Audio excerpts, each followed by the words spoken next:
Most days I come here on TikTok and I'll tell you how stupid Trumplafucks are, how despicable and how much of a danger they are to this country. And oftentimes Trumplafucks will come to me and say, "That's not fair, you're just a libtard." Well, today I'm going to give you a story or a scenario that proves everything I say all the time. You may have heard this story bandied around lately. There is a Republican politician, he might have been from New York, and what he was saying is that the migrants, the illegal aliens, are coming to this country, and hotels are kicking veterans out of their rooms and letting migrants go stay in said rooms. That always seemed a little weird to me. I mean, this country is known to not take care of its veterans very well. How are these fucking veterans being able to afford to live in hotels? That made no sense. So it was very easy to debunk this statement. It wasn't true. It's not true. It was never true. So when it was debunked, the person who was spewing this bullshit had to own up to it and said, "Yeah, I guess I'm lying. It's not true. But what's the harm? It's a white lie. I'm just trying to help the veterans." Well, here's where the harm comes in.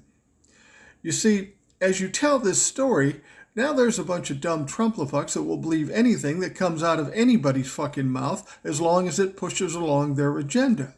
So now these dumb Trumplafucks are threatening our migrants, maybe even resorting to violence because they're angry that these migrants are displacing veterans out of hotels, which isn't fucking true.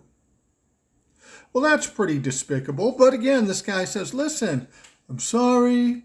I'm just trying to help the veterans." And this is where it bothers me.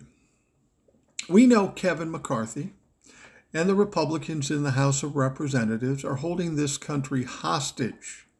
You better make cuts or we won't raise the debt limit, throwing the economy in this country around the globe in a fucking tizzy. You better take our budget and pass it. Well, the interesting thing about this budget is that it's not much better than if we default on the loan. It's going to cause a lot of problems, but specifically in that bill, they defund veterans by 25 to 30%. You love the veterans. You'll lie in order to support the veterans. But when it comes to standing up and actually doing something for the veterans, you're actually doing something to them. You're taking money away from them. You don't care about veterans. All you care about is your agenda and your power.